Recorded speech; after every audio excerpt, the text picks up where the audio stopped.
Hey, everybody, welcome to Impossible Coin, your premier resource for all of the at least 3-week old information by the time you hear this about the Conclave.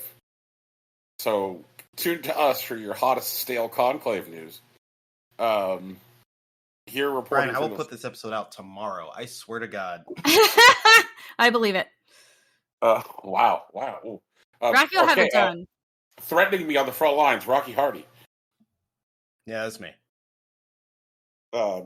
Amused by threats, Tegan Somerset. Yeah. Okay. And over here with my Conclave Woda blades. I'm ready to go. So we got a new pope, everybody. Yeah. That means we're gonna get our new saint. That's the more probably. exciting news. It's American Pope. We got American Pope. Ooh, I don't know. Like, that guy's from Chicago. Like, I get that they're from America, but those aren't Americans. You know what I mean? Yeah. All Americans? Nah, dog. You can call New York American. See how fast that plays out for you, Brian. Like, I don't know, man. Like, I feel like American is very, like, Deep South vibes or, like, Deep South cosplaying. Like, that's my understanding of, like, the vibe.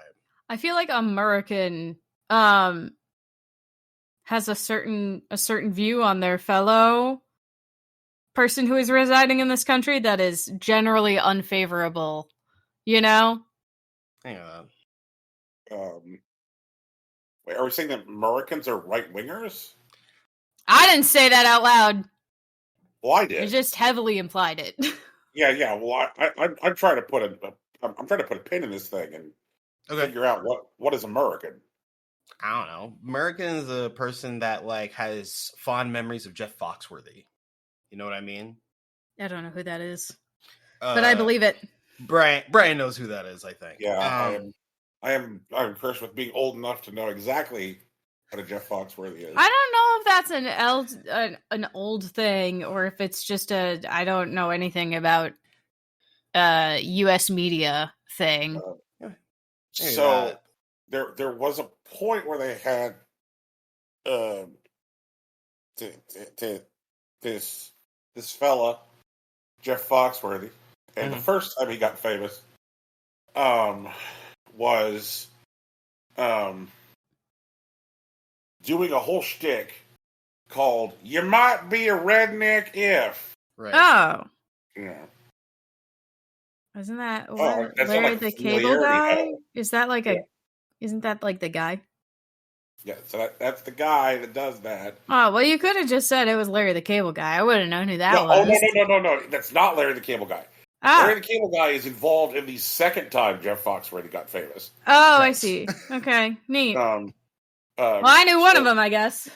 So later on, there was this comedy tour put together with 4 white dudes, all of whom were like designed in a lab to like. Yep. I'm not wrong, Rocky, am I? Like, nah, like, I mean, they were the SoundCloud rappers before they were SoundCloud rappers, honestly. Yeah. So these fucking guys are like, all right, if we want stand-up comedy to play in Nebraska, who do we take? And it's just like, all right, we got this guy, this guy comes out with a cigar, like it's long steak, I'll die alone, like that kind of thing. And, and so they sent out, one of those 4 guys was Larry the Cable Guy. And what did they call that tour? I don't think they called it like the right-wing Chud tour. They almost did. Like, they were like, that was like one iteration away. Let me see if I can find it. But go on, Brian. Let's see here. Like, was it Original Rednecks of Comedy? Nah, it wasn't that. But they were close. Blue Collar Comedy Tour. There it is. And did you get a year on that, Rocky? Do we have a year on that? January 2000 for finishing in 2006 in DC. And it was Jeff Foxworthy, Bill Engvall, Ron White, and Larry the Cable Guy. Christ. Now let me check something because I okay. Um, and that same year in 2000, a movie came out that was a result of a uh, 2-night live comedy spectacular called The Original Kings of Comedy, Right. Yeah. which was uh, Steve Harvey, D.L. Hewley, Cedric the Entertainer, and Bernie Mac. Right. Rest in And peace.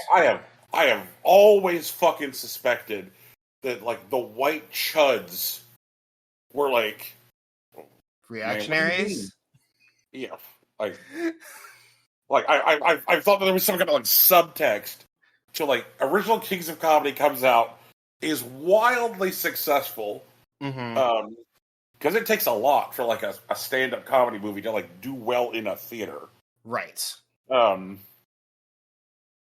And I just like they're like, oh man, this will not stand, man. Mm-hmm. Yeah, just like,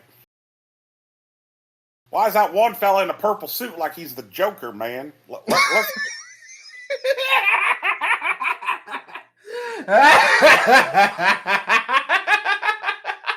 God, I really wish that was in something. That's so fucking funny. God damn it. well,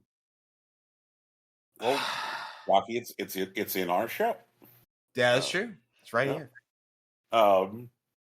It's like I have. It's one of those things that I have long believed that the Original Kings of Comedy is rooted in some kind of like reactionary racism. Mm-hmm. And then the third time Jeff Foxworthy got famous, because we can't seem to fucking keep this guy down. He's like a zombie. Yeah. Is they gave him a TV show. They did. Mm-hmm. Called "Are You Smarter Than a Fifth Grader?" Yep. Um, People tuned in. Yeah. And just a horrible portent for our future. Oh, yeah. Because now we have a country which is like functionally at a fifth grade literacy level. F. And getting dumber by the minute thanks to shout outs to ChatGPT. So yeah. Who knows? Maybe Jeff Foxworthy will be our next president. I don't think so. Yeah. Oh, man. But I guess this was a tangent off of what is a American. Yeah. Yeah. So neither one of you would identify as Americans. Absolutely. God, no. Okay. So it's a word we use with contempt.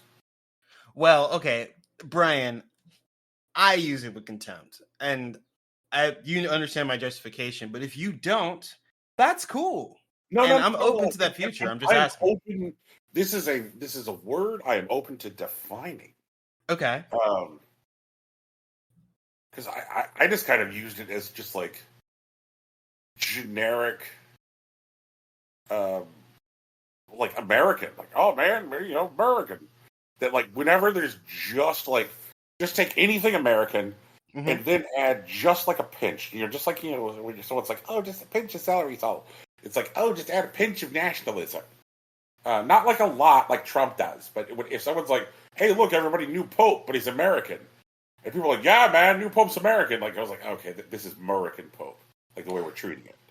I get what you mean. Like, like during the Olympics or whatever, or like, if the World Cup team is doing well, like, you put the spin like American on it. You wouldn't say it like you're European or whatever. Like, right, exactly. I get that. All right. So I guess that's usually the direction I've approached it from. Mm-hmm.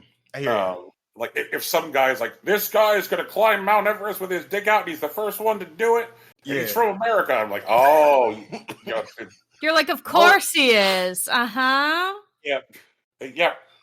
I think I wouldn't call it American. I don't know what like the twinge on it is, but like it's like Philly Teamster is like the closer like analogy to like American that I would pick there.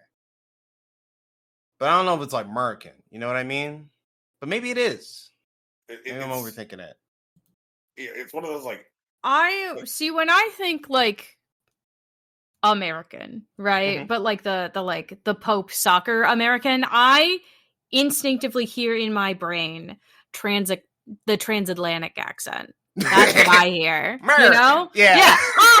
American, ladies and gentlemen, America. You know, like that's the vibe. That's the vibe I get. Not America, which feels like. So you're thinking like Robert Prevost, raised on a diet of Yeah, exactly. sandwiches and black coffee. Yes. That's it. That's the vibe. Same thing with like the boys in the World Cup are doing swimmingly this year. You know, it's like that's the vibe. They saved their nickels to call the girls back home. Yeah. That's it. That's the one.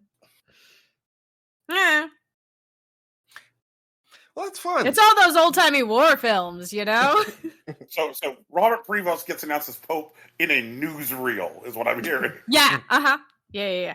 I mean, I did find out about it listening to the BBC, so like that probably also helps, you know. Hey, line Rome. Oh man. What if I Chicago was like, who is this guy? I was looking at him like he's not in any of the Pope pools. What are we talking about? Who's this dude? I actually love that Prevost wasn't in any of the Pope pools because hindsight's definitely 2020 and everything, but like Prevost has definitely been like a figure in like the Catholic Church for a while. But like I love the idea that like whoever's like covering the Rome beat or whatever, they're asking like, so who's in line to be the next Pope? And it's like, it's this guy Pizza Balla. And like you know, like they're back in the conclave, it's like, yeah, they're still talking about Pizza Balla. They're laughing about their funny name. Now we can focus on the work or whatever. You know what I mean? Like, yeah, now that everyone's thoroughly distracted by Pizza Balla. Good job. Good job. Thanks for being our decoy Pope. I have to ask a question because I feel like I'm taking crazy pills.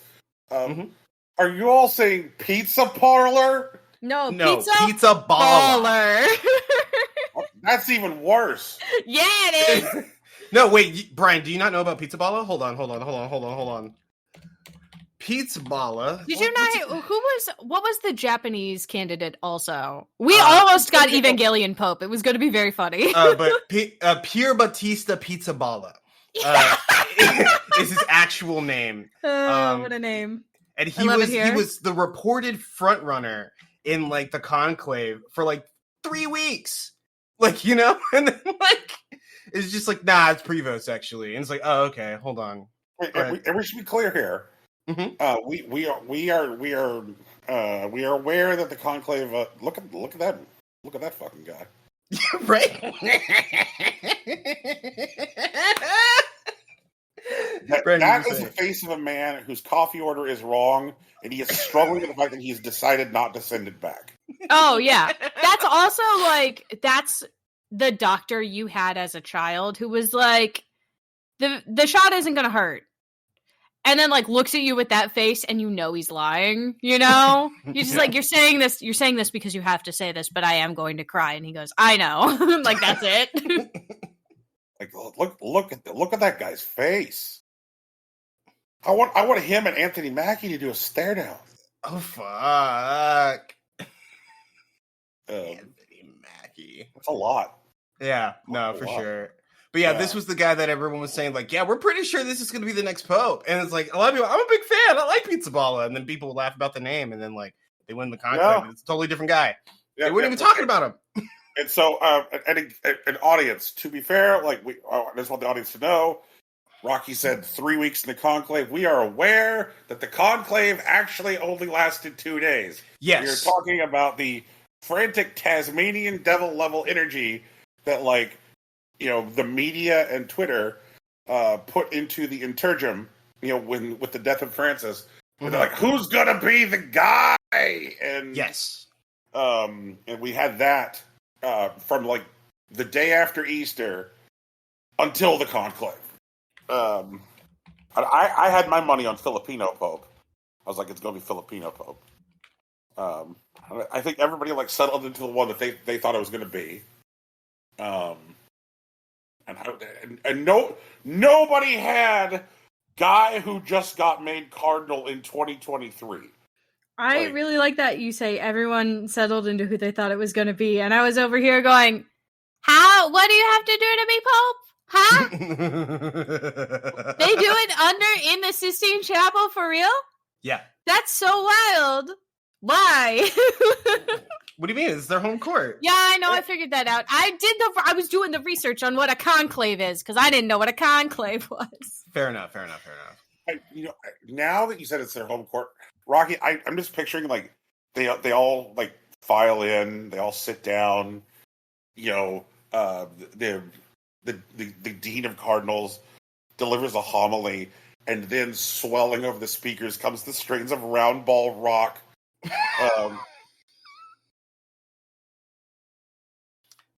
Please let that happen.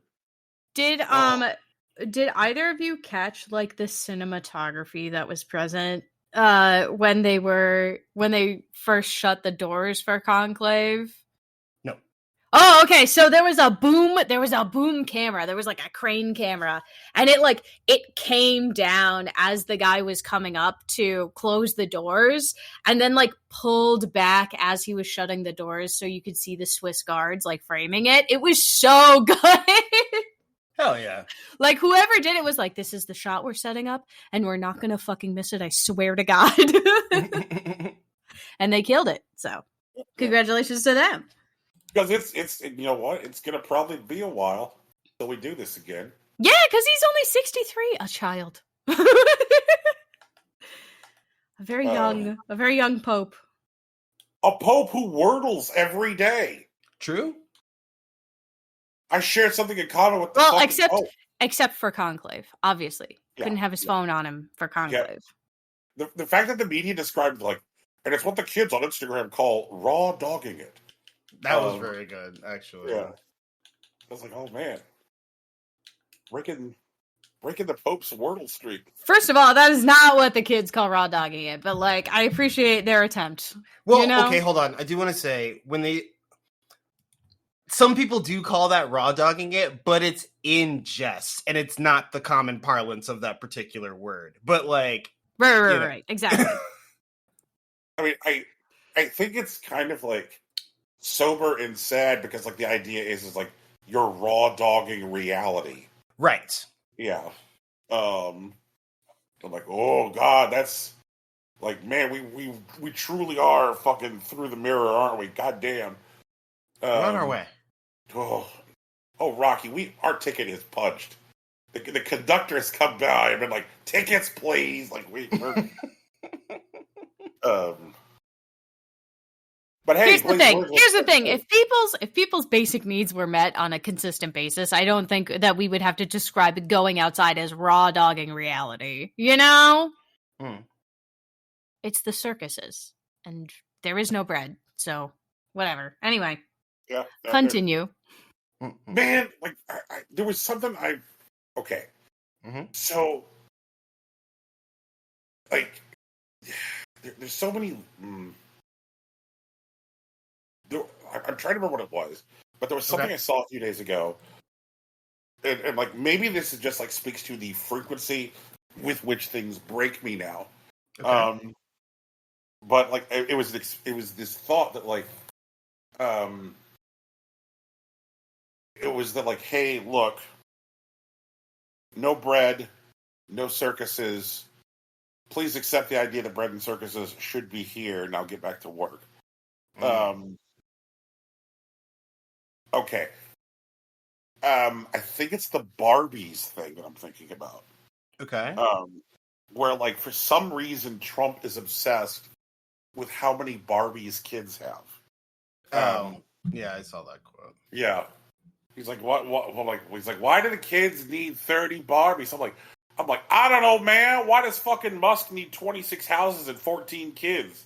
Mm-hmm. Like Jesus Christ. Like also, like there's not like an ongoing cost of ownership to a Barbie doll. Yeah, right? he's kind of mad about it. They're working on that one, Brian. Yeah. Like, if you own a private jet, then you got to fuel that fucker. You got to pay someone to fly that fucker. Mhm. You have to pay to store it somewhere. Yep. Like there is an active cost to ownership of a private jet. If you got yourself a PJ, it costs money to simply own the PJ. Mm-hmm. And like Barbie is a static cost. Yep. So if your mom's got you a Barbie when you were 7, and your aunt got you a Barbie for doing well at the ballet recital 6 months later, you're still not paying for the first Barbie. That's done business. And so like the fact that he's like so mad that there are like kids with 12 Barbies, like, why do kids have 12 Barbies? I'm like, I don't know, fucker. Like, maybe because life is hell. Maybe like life is hell, and having 12 Barbies is a brief respite from life being hell. Like, you dumb piece of shit. I mean, I don't know. I feel like it's difficult to expect empathy from this president. Yeah. You mean the president who shared AI generated images of himself as Pope? Yeah, Oh, and as a Sith Lord. Don't forget. I didn't know that one. Oh yeah, well, it was on May the 4th, right? And he sent out an image of himself as a Jedi, but the lightsaber was red, so obviously it's a Sith Lord. Like, fucking idiot. Doesn't even know his Star Wars. Christ. He's not the hero. He knows that. Does he know that? Yeah. I don't know if he knows that. What would it change? Sincerely. Nothing. I just think he doesn't. I don't think he knows anything about Star Wars, and so that's why he thinks that he's a hero. Whereas anybody who knows a thing about a Star Wars goes, "That's a Sith lightsaber. You're stupid." You know. But like, okay, so here's the thing. I think he's trying to pretend to be heroic as opposed to actually being heroic. Like, he's not self-sacrificing. He's not looking out for the fellow man. He's not trying to do good wherever possible, He's actively being evil. And like, he puts on the Star Wars and he looks like a Jedi because he knows that's like what heroes look like, but betrays his lack of knowledge and shows that he's a villain anyways. That's what I mean. Like,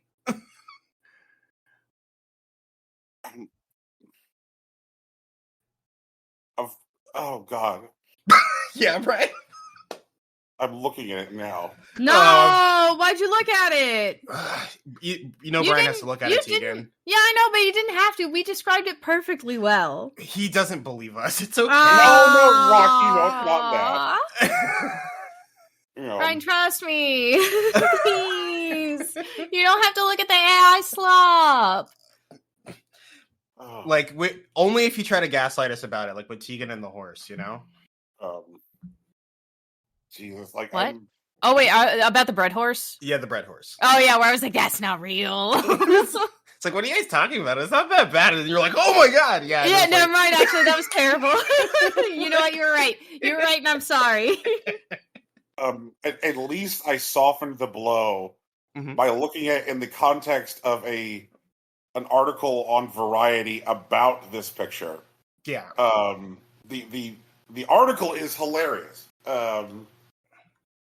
We give you some choice quotes because it just it's so funny that America's premier movie news publication felt the need to cover this because it was a picture of fucking Darth Vader with a lightsaber.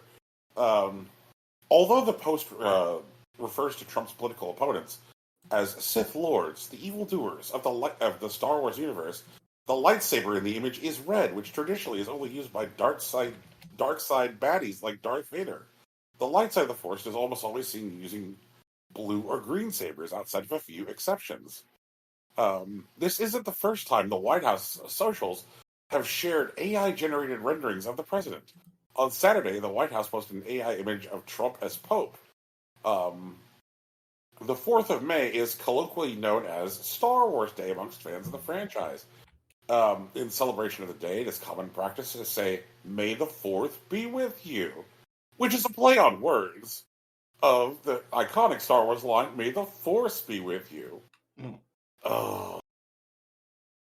also triggers a rote response from anyone who was raised mildly, I don't want to say Catholic or Christian in the United States, because you immediately want to go, and also with you, which is like, that's like the call and response in church. Mhm. You know? Yeah. I hear may the fourth be with you, and I instinctively whip around and go, and also with you. And then I just like snap out of it and go back to whatever. Back to whatever blasphemy I'm currently doing, you know? Yeah. Wearing a mixed fabric or whatever.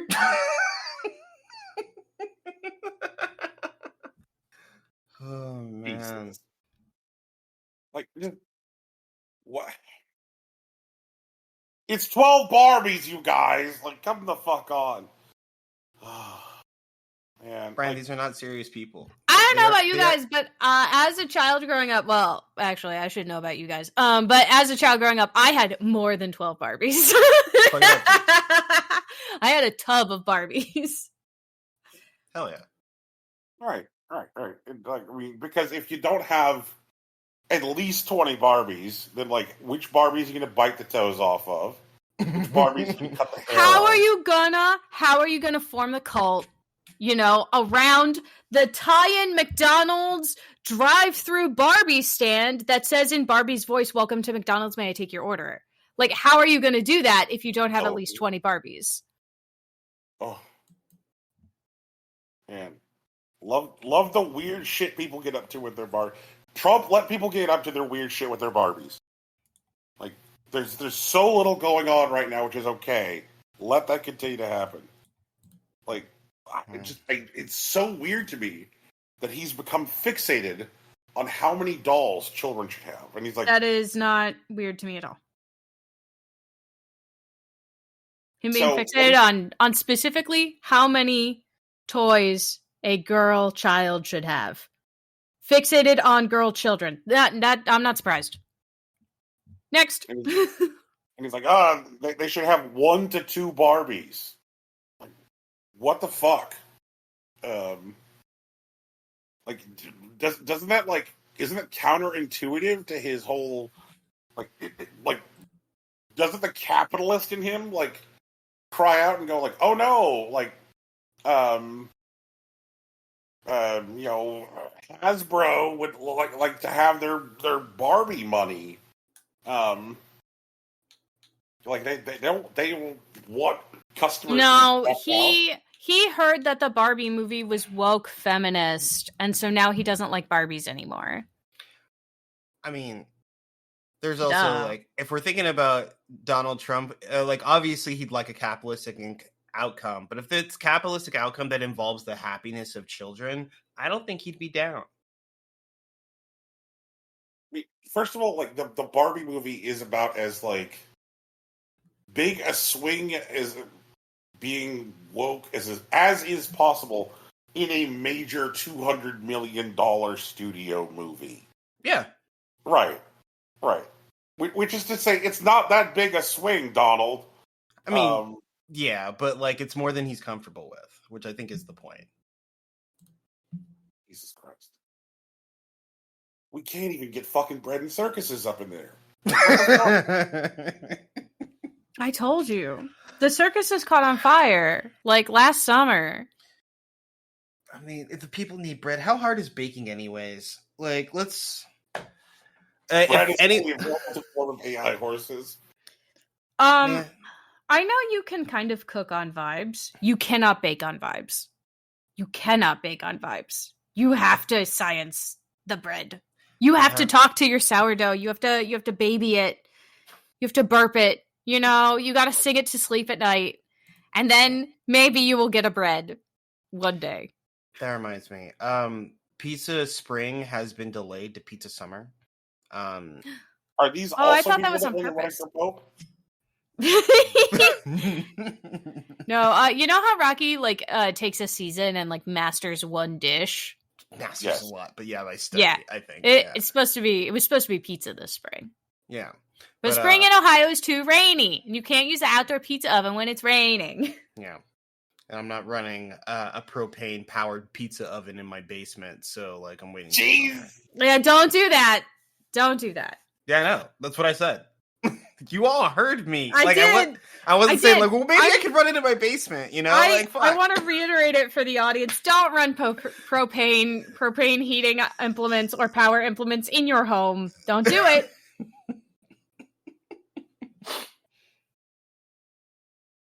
It's bad for your health. We're gonna do we are gonna do a test just with like a normal oven and like the cast iron pan. We're gonna make a supreme pizza, see how it comes out. Well, I guess actually it's like supreme minus, like a Domino's is called a deluxe. I think we're not gonna do ham, and I don't think we're doing black olives. So it's like pepperoni, sausage, peppers, onion, really. Okay. Well,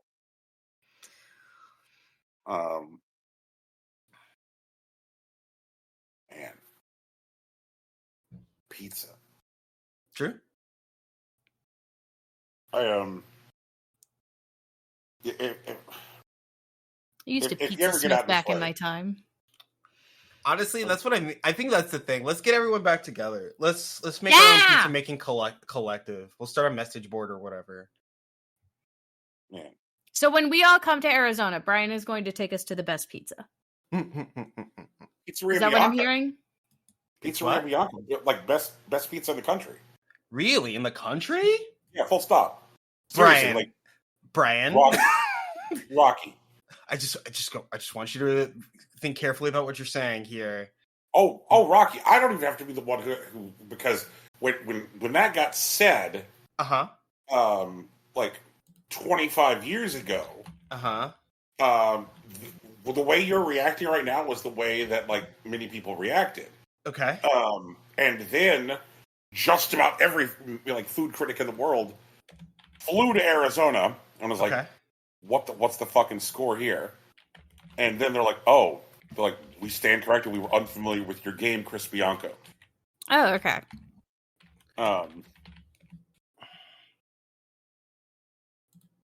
Feel free to Google as needed. I'm looking at it, Chris Bianco. Yep. Looking at Eater right now. This guy looks like a guy who knows his stuff. Okay. Yeah. And so, like, for some reason, Phoenix is blessed with the best pizza in the country. I mean, that's cool. Good for them. Yeah. The wait times on getting into Bianco they're real sometimes. For sure. Yeah. But man, what a pizza. Oh man. He seems like a guy who's really about the grind. Yeah. There are some other like Bianco restaurants in town where it's easier to grab a seat. He's got like a quick lunch spot, which is like a limited number of like pizza available. Like there's where it's just like you get what's on tap basically, right? Which is like pane Bianco, which is mainly just like quick sandwiches and like a slice of pizza, and like that's a good little spot. But man, I'm not going to say that like.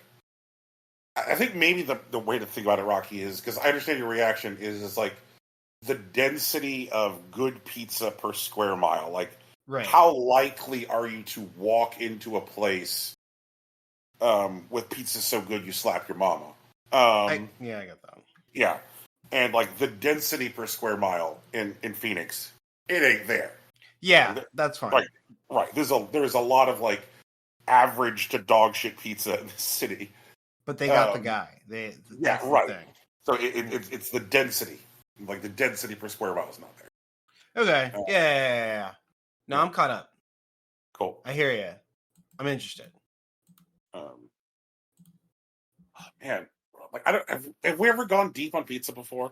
Because no. It's about okay. All right. Oh. Ideal crust. Like, well, ideal pizza. Like, are you New York people, Brooklyn people, Chicago people, Detroit people, California people? I don't know what any of those mean. Okay, so like I've tried Chicago. Chicago's okay. I understand it's not my deal. New York is the thing that like, you know, a lot of stuff is just based off of just because of like the density of Italians there, I think. Detroit is interesting, but like I don't like the like shift in like the like crust, how it goes like from like crisp to soft. But like that might be a thing that you might get used to, but it doesn't feel unequivocally good. You know what I'm saying? Cali's fine. Like it's a different idea. Fuck, ideal crust. I like Brooklyn. Like if I'm gonna pick the 6 off of like a line, I think I'd grab the Brooklyn slice. Right. Because I like the portability. I like being able to just take it and fold it and not have to think about it. But I don't know if pizzas necessarily needs to be simple. You know what I mean? Now there is one that I held off the list. Yeah. Which is, Christ, there's several I didn't mention, but I'll put it this way: there's a major one I didn't mention. Yeah. Which is regionally appropriate for both of you, which is tavern style. I like tavern style. I've gotten used to it since I've been here. Yeah. And like when I see a tavern pizza, like I react to it like it's some kind of like eldritch horror, like some Cthulhu shit. Like why is the whole thing look like what? How are we cutting it? Like what the fuck? Yeah. What is going on here? Someone call somebody. Yeah. Okay. So Teeks, from top to bottom, New York style pizza is the pizza that most people are familiar with, at least in the crust way. Chicago is deep dish.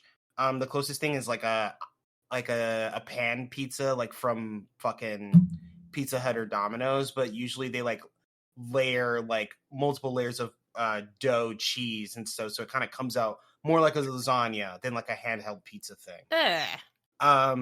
Okay, no. Detroit style pizza is a pan pizza. It's baked in a pan, so it's like deep. But what they do is that they play with the temperature a bit, so like you get a crispy outside and a chewy inside. Mm-hmm. I don't like it because sometimes when people fuck it up, you end up with uncooked dough in the middle, and that drives me insane. The Cali style pizza uses a thinner crust, but it's not quite thin crust. It's still baked in like the circle, and it's not tavern cut, with like the squares and whatnot. But it can be a little like floppier. It's usually meant for drier climates where like there's less water in the air, and it feels more like a normal pizza. And then, you know, tavern cut is like pizza that's like straight up a pizza and it's not always a thin crust pizza, but it's cut like a thin crust pizza. Okay.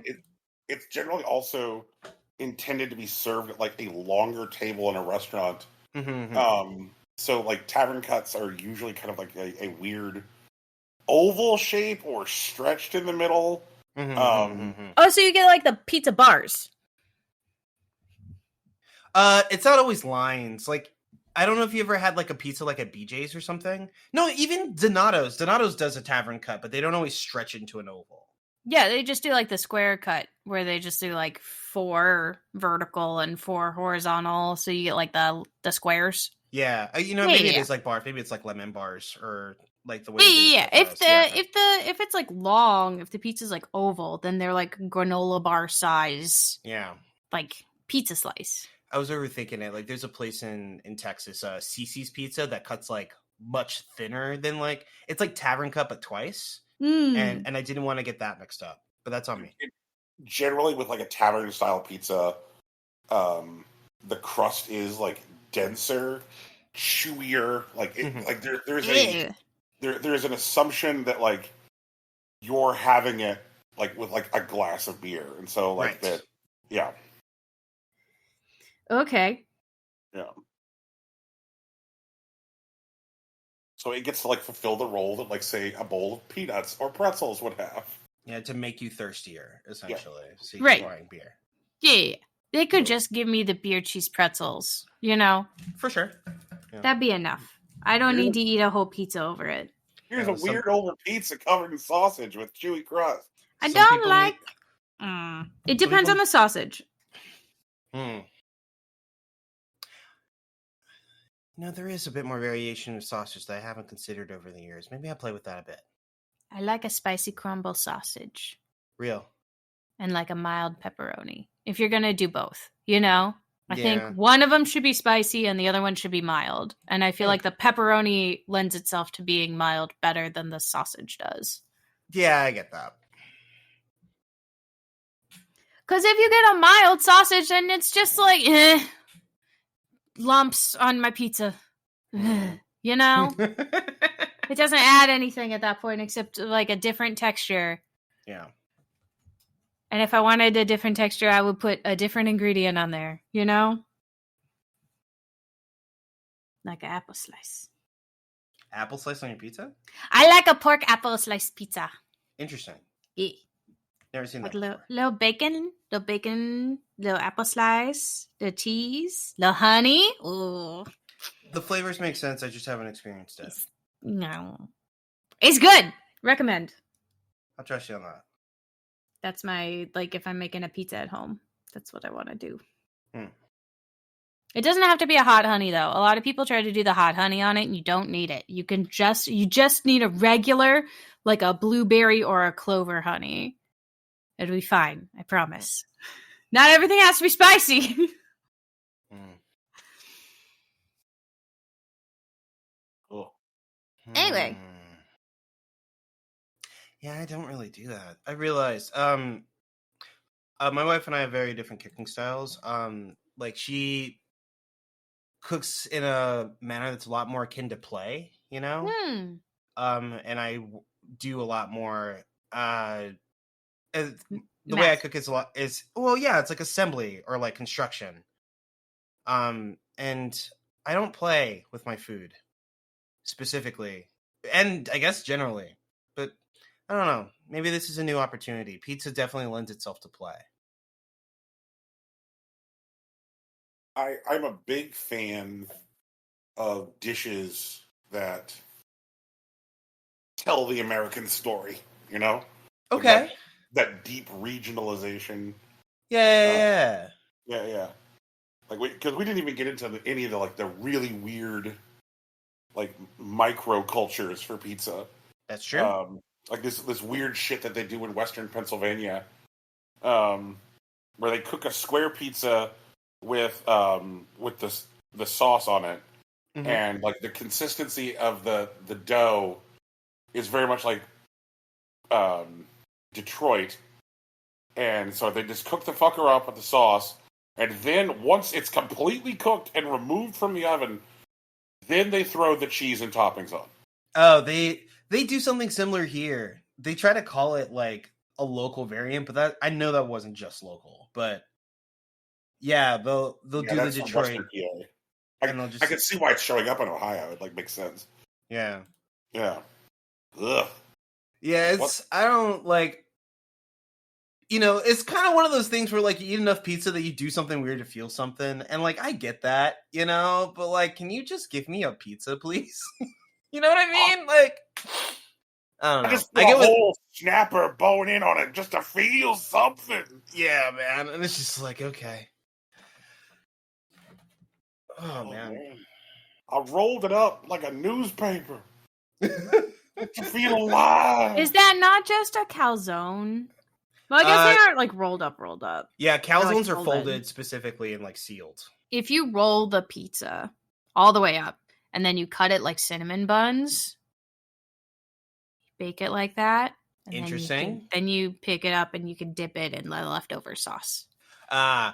That reminds me, I still need to make pepperoni monkey bread. I haven't done that in a while. Pepperoni monkey bread! I'm coming. I'm getting in the car right now. Right, chill out. I'm not doing that Pepperoni today. monkey bread for Anime Club tonight.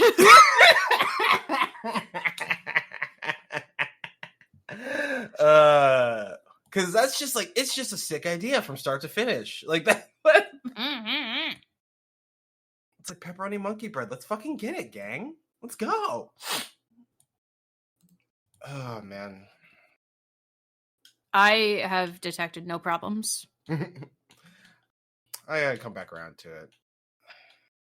But yeah, I guess I could make that tonight. I do have everything, but maybe another week.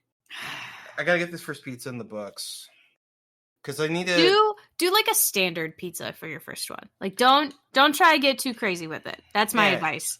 You know, if you mess up at like the basic cheese pizza stage, like you'll never recover. You know? Yeah, that's probably fair.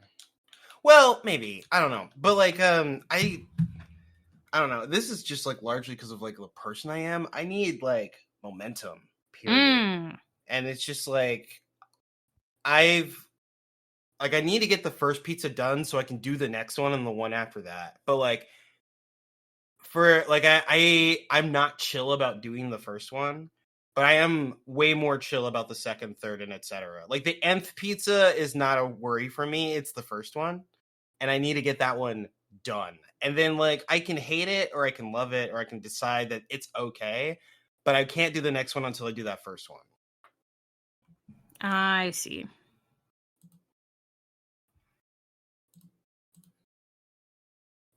See, by the time I was pizza smithing at home, I just I was able to jump into like the silly stuff because I pizza smithed for a job. For sure. You know?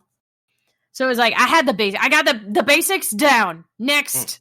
Time for funky stuff. Who doesn't love a little funky stuff? Just a little funky stuff, you know? Just like, hey, I like this as a regular meal. What if instead I made it on a pizza? That's how I did I like apples and pork. They go together. What if we did it on a pizza? With a little bit of mild cheese and a little bit of honey on top. And it was delicious. So, you know. Make yourself a taco pizza. Make that your first pizza. You know how to do a taco. Now do a pizza. I don't want to do that. Why not? That doesn't feel good in my brain and my stomach. Oh, it's not even my stomach at play. It doesn't feel good in my stomach. Oh, it's fine. No, like, okay, there's like 4 problems. One, like, let's say you're smart enough to like not use like mozzarella or anything. I guess you could still use mozzarella. They use mozzarella on tacos out here. Do you believe that shit, Brian? I do believe that shit. But like, I live here. Let's say you're smart enough to do like you get like Acedetto or Monster or something. Yeah, right? It took a second. But Brian, they use fucking real ass mozzarella cheese on goddamn motherfucking tacos out here. I have fucking been telling you that there is no good Mexican food out here, and I feel like y'all didn't believe me. Okay, but that part's not true. I can go to the grocery store and I can buy Acedetto cheese. You live in a big city. Okay. Rocky. You live in the biggest city in the state. Okay, fine. I can't do that up here. I barely have an Asian grocery store. I assumed that like Ohio's like cities were all like equally balanced in power. No, they are not. That is actually true.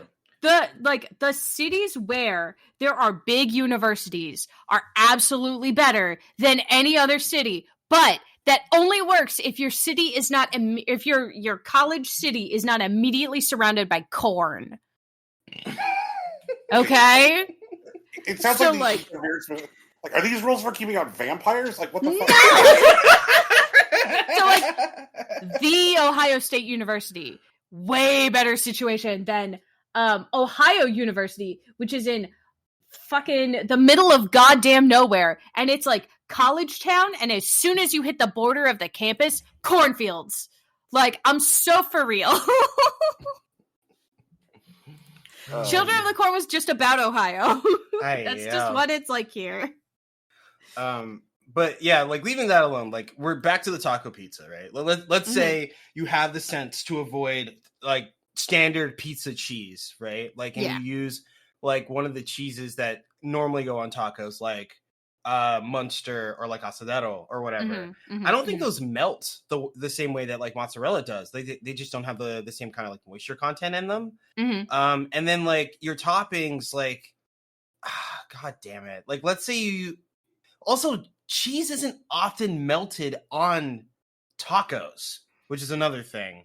Like it's just present. It's like it's its own texture. And then like I don't like, unless you straight up replace your crust with like a giant tortilla, and like even then, like using a flour tortilla is probably the only way you'd get something that size. Like I don't think I've ever seen a 14-inch diameter corn tortilla in my life. And like, what do you mash them together? Do you like Okay. find a grandma with like a giant masa press? Like, what do you do here? No. So here's what you do. Okay, you do a corn-based flour thing for your pizza dough, right? And you spread that out, and then you put whatever your oil, nice like stuff on it underneath. Then you put your nice sizzly meats and all your like toppings, and then you bake that. And then when it's done, you pull it out, and then you put your cheese on top. That's another thing. Like tortillas, they're not baked; they're fried. Well, yeah, that's why I said not a tortilla. I did not say the word tortilla. I said a corn-based dough. Right. No, but that's what I mean. Like that's in conflict with like, you know, honoring the idea of a taco in pizza form. That's what I mean. Like I mean, like inherently, you're not going to get a 1-to-1 because like tacos are crunchy, right? Well, like unless they're burritos, but like tacos are crunchy. Just like you could probably get away with like a taco pizza, like if you do a calzone specifically, you know, because you can fold it. Yeah, maybe. It's just I know for a fact that most pizzas that I've ever seen that try to like mimic the idea of a taco have been a bastardization, and I don't think it's because these people are dumb or they don't understand cooking. I think because they're fighting against chemistry. I think the chemistry is a real obstacle in trying to turn a taco into a pizza, and you either have to like make peace with that and like agree to the bastardization or abandon the task. See, I think they don't know what they're doing. I'm not sure that's true. I think they don't have the skill or the balls to do what needs to be done to make a true taco pizza. I think what they're trying to do is appeal to the white person who has never had proper Mexican food in their life and say this is white people taco night, but it's on pizza dough. And so you don't have to do all the stuff you would do for white people taco night. You can just order this pizza which is similar enough. I agree with that. That's how it goes. And that's why I don't think that they're doing what they need to do to make a good taco pizza. Because I've never had a good taco in my life because I live here. I guess what I'm saying is that like Tegan, I've lived in places where I grew up in El Paso. Like they definitely have fusion food there. Like there's a lot of very successful like Korean Mexican fusion or like even Italian like fusion in other ways, but like Mexican pizza has always come out like that.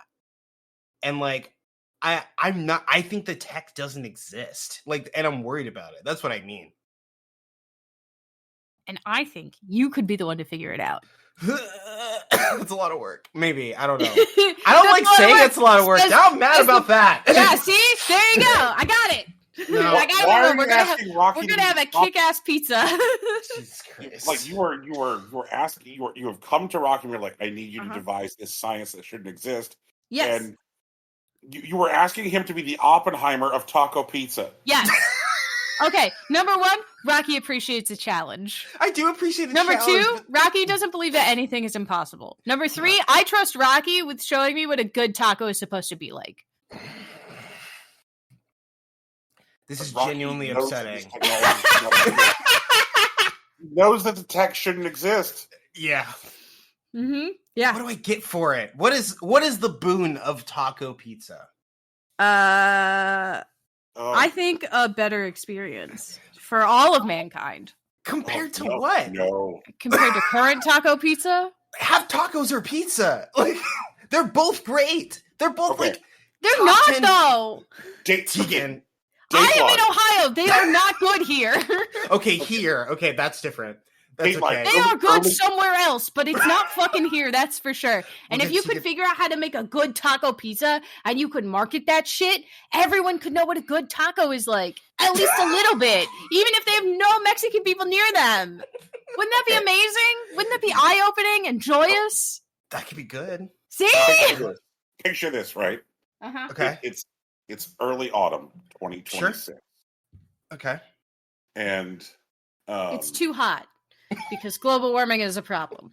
It's too hot because global warming is a problem. Mm-hmm.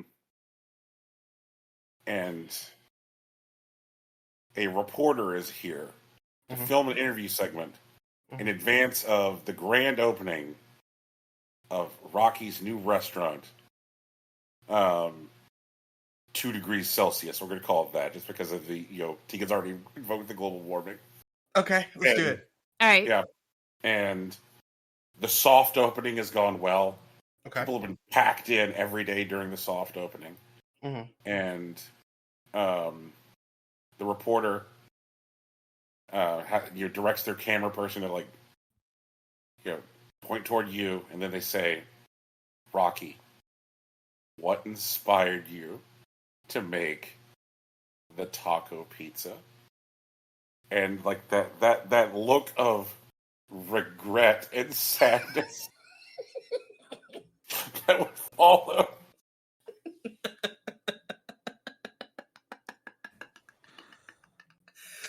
I think I could get that. I think I can get that look down, done in a microsecond. I think if I can get maybe not a single microsecond, but 10 microseconds, you can't catch that on camera. I think I could do that, and then you could say, and then you could just go and they haters said that the tech didn't exist. And I'm all about proving my haters wrong.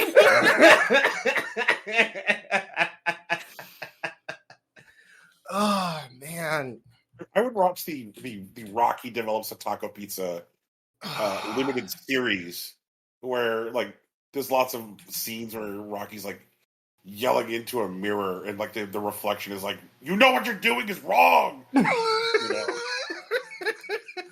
I would know what I was doing was wrong. When this is developed into a cooking horror movie, I want you yelling in the mirror saying that you know what you're doing is wrong, and then I just want to appear in the frame behind you and say, but you want to do it, don't you? Oh, God damn it. I never appear for the rest of the movie. It's just that's the one cameo. The one cameo is just, but you know you want to, and then it's gone. Poof. Oh my God, that's gonna be some film student's thesis, the ones where they have to write their essay in the room as opposed to turn it in later so that they can't do it via ChatGPT, and they're just gonna write about that one appearance of Tegan Somerset in the film. She has no other, she's a close personal friend of the character that plays the chef, but she has no other appearances, no other dialogue. What was up with that? That's the whole thing. Why is the chef so haunted by this random white woman? Oh man. You know what? I'd read that thesis. I wouldn't comment on it, but I'd read it. I would say it would say red at the bottom, and they'd be like, "What does this mean?" New thesis, right there. Right. Oh, God damn it.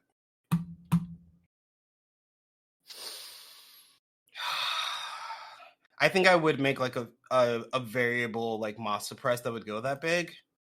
I think I'd have to, and I think it would have to be tavern cut.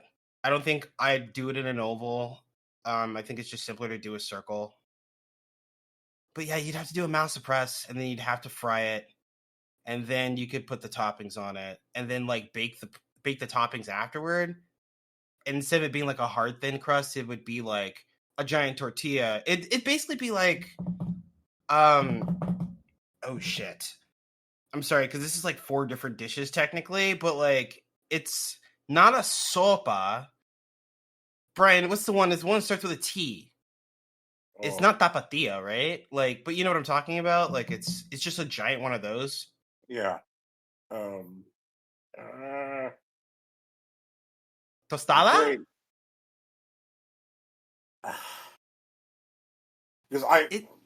Because Tegan, here's the fucking thing: is that when you propose this monstrosity, my brain started trying to solve the problem too. Yeah. I'm so happy I could help. This is my goal in life. Yeah. Pose interesting problems. Yeah, interesting problems. And then I go, but who knows if anyone could fix them? Yeah, okay. Oh, no. Listen, I only wielded my power for silly things. Imagine if I did anything serious with this. Oh, my God.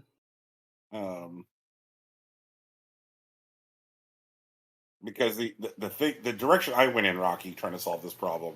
Okay. Admittedly, my direction involves like invoking more specifically like Arizona tech. Sure. I'm listening. But also folding in another culture's cuisine. Okay. I was like, what if the taco pizza was a fry bread taco pizza? I'm listening. I hear what you're saying. Yep. Okay. All right. You can see that's why that's yeah. I think that the chewiness and the flakiness of the fry bread. It's closer to a pizza crust than like most other things in the culture. Yeah. That makes a lot of sense. Yeah. Tegan, curse you. No. You do a fry bread pizza. You do like asada, maybe? Yeah. Yep. Mm. Okay. I don't know what an asada is, but it sounds fancy. Asada is just roasted meat. So like you do like a roasted like beef. You can even do a ground beef. But the idea is that it's like slow cooked, roasted, seasoned beef for like X amount of hours. And you just use that as like your main protein. And then like you use the cheese that you'd get, which is not mozzarella for sure, but like it's something else. And then I don't know, if you do like a supreme, like you're just doing like a pico on top of it, I guess. And so often, like the fry bread taco is served open face anyway. Right. Yeah. How do you cut it? Oh. Yeah, right? Yeah. You could do Brooklyn for that, maybe. Yeah. Wide foldable slices do sound like a good idea. Yeah. But I also worry about like the weight of the toppings. Yeah. Yeah, that's fucking real. God damn it. Like, there's so many questions about the structural integrity of this entire endeavor. Yeah.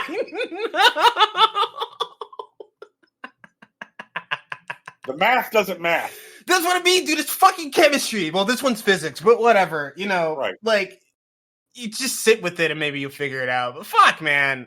And like, God, that kind of overhead. Like, I don't think you can run a restaurant on it. I think you can do a pop-up as like a bit, you know? But like, yep.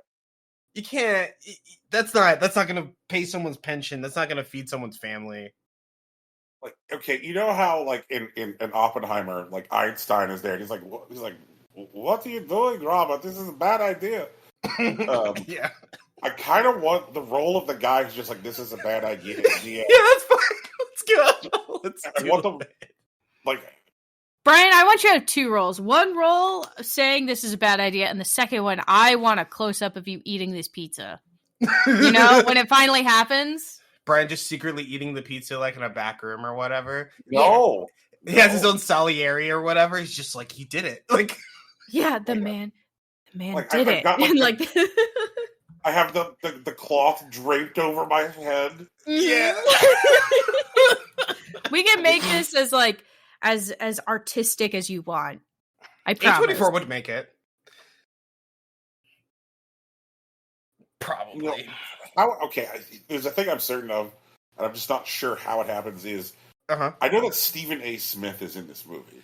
Fuck! No, let's do Nah, you know what? Stephen A. Smith is like pivoting post Sports Center, and he's no, you know, it's not even actual Stephen A. Smith or Stephen A. Smith, but Stephen A. Smith playing a food critic character. There it is. And we give him like he has like the spectacles, he has like his signature pen on him or whatever. He like has like a notebook and like he'll like there's a scene earlier in the movie where he's at a different restaurant and he like is disappointed in like the service or whatever, and he's looking in someone's face as he pulls his like little moleskin out of his jacket and like clicks his pen. You know that shit? Oh man. Stephen A. Smith is in the movie. Let's do it. Oh. You know, like I know that this all somehow started because of Chicago Pope. Yeah, because of Chicago Pope, yeah. Chicago Pope, What's a Real American, and food then regionalization, et cetera, et cetera. Yeah, et cetera, et cetera. Yeah. We got here. God, man, Chicago Pope goes to college in the greater Philadelphia metro area. Yeah, Villanova, I think, right? Yeah.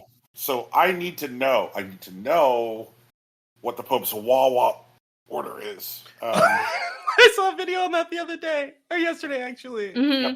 I sent it to you. Yeah, Tegan sent it to me. That's what it was. Yeah. Just I'm in Italy. It's just nighttime now. just if you go to the Wawa, you go inside, you order your sandwich, and then while they're making your sandwich, you pay for your gas, and then you go back and you get your sandwich, and you walk outside, and then you like eat your sandwich while like weirdly hovering over the garbage can out front. Real. Yeah.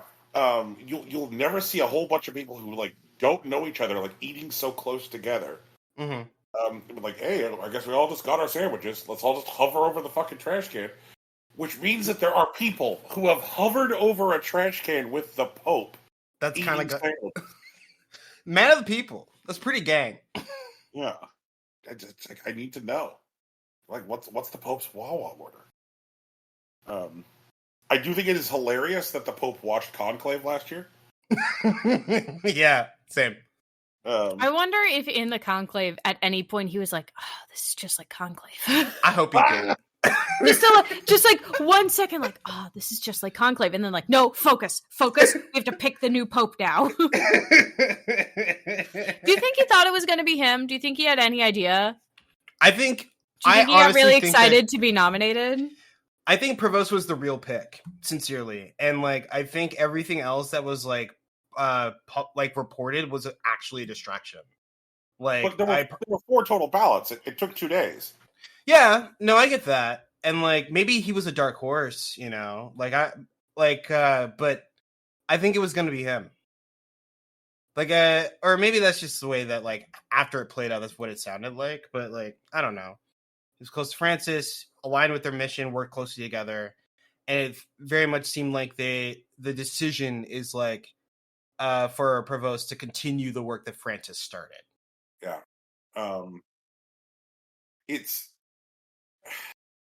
it was interesting to discover, during the interregnum, what exactly it takes for America's right wing to cheer for and hope for a black person to win an election. Yeah, right. Yeah.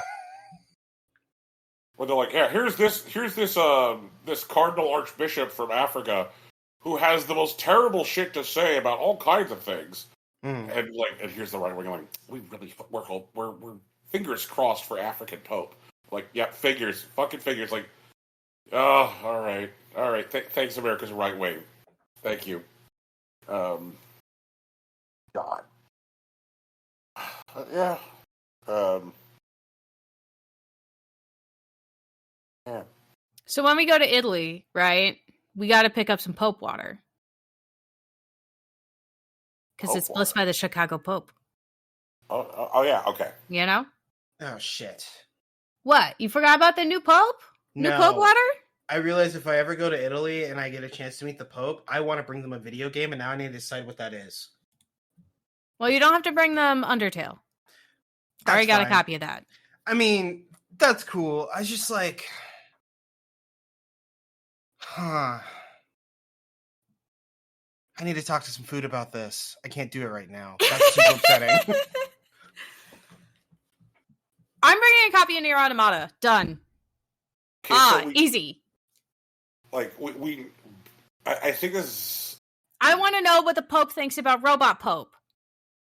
The Pope, we know, is a person who likes puzzly kind of games, because he wordles and he words with friends. We could absolutely bring him a copy of Blueprints. Well, I mean, we can't bring him a copy of Blueprints. We'd have to send him a copy on Steam somehow. Make that possible. Yeah. Yeah. If Limited Run Games makes a physical copy of Blueprints, I am buying it. For sure. Yeah. That is some, like, that shit is inevitable kind of thing. Yeah, that would be my suggestion, Here you go, Pope. It's got the puzzles in it. Like, I know this is kind of up my own ass, but I feel like giving Pope Francis Undertale was a political statement. There was something they were trying to convey to the Pope by giving them that game. No, like Rocky, I don't think you're up your own ass by saying that. I really don't. And like, that sounds like the most correct thing, actually. But like, also, like, I don't just want to give the Pope a game to play. Like, I want to give them something that contains a message that I think is good for the Pope to like receive in a way that this particular Pope could receive it. And like, it can't be anything too long, like that, which rules out basically like all RPGs. Ideally, it would have some sort of like puzzling or word component or something that is like, I mean, puzzling or word component is not like integral, but it's helpful because it's a language that they already seem to like understand, or like at least like relies on like common parlances. Maybe a language game, maybe like Chants of Sennaar. But like, I can't give the Pope a physical copy of Chants of Sennaar for the same reason I can't give anyone a physical copy of Chants of Sennaar. I don't think they physically exist. I don't know how to give that to someone.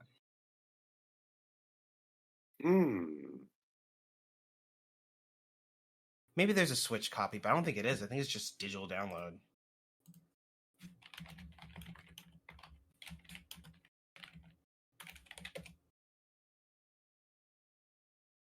Oh wait, no, there are physical copies of it. So I could find a physical copy of Chants of Sennaar, maybe. You were thinking a lot harder about what game you would bring the Pope. I know. I just want to know if the Pope thinks the Pope in Nier Automata is silly, like I did. That's fair. You know? And I also want him to hear the music, because music, banger. You know? Yeah.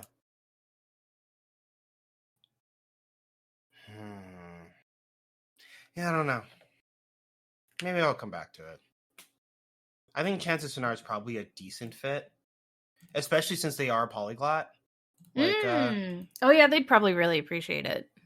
And it's not too long, and it's, you know, it's not combat focused. There's a lot of games that like speak through like the language of combat, and like, I don't think I need to give that to a Pope.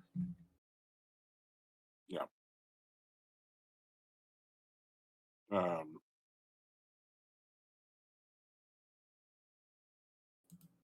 I'm not sure if y'all saw it, but you know, today was like Pope's first Sunday Mass since poping. Yeah. Since, you know, first Sunday on the job as Pope, and he used Mass as an opportunity to call for Israel to stop, you know, doing genocide. I did see that. Hey! Yep. As I would expect from a Pope, honestly. What's wild is, like, as recently as 2 popes ago, you couldn't have reliably expected that. That sucks! Yeah. Benedict was like,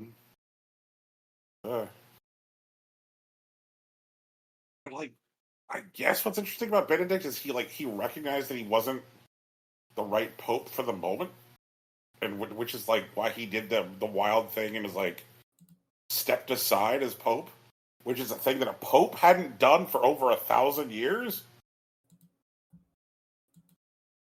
Open. Hey everybody, we're a video game podcast, I swear. Can you believe it? Did you know? know? Speaking of that, Brent, I did have a video game I wanted to try to pitch you on. Okay. Have you heard anything about a video game called Skin Deep? Skin Deep. No. Yeah. It's relatively new. It is an immersive first-person shooter, but stick with me on this. It is incredibly silly, and you play as what's known as an insurance commando, and you go on missions on ships in kind of like a sandbox format where you're trying to rescue like the people on it when like the owners of the ship are trying to destroy it. But there's a bunch of automatons with weapons that you don't have, and so like you kind of have to like sneak your way around.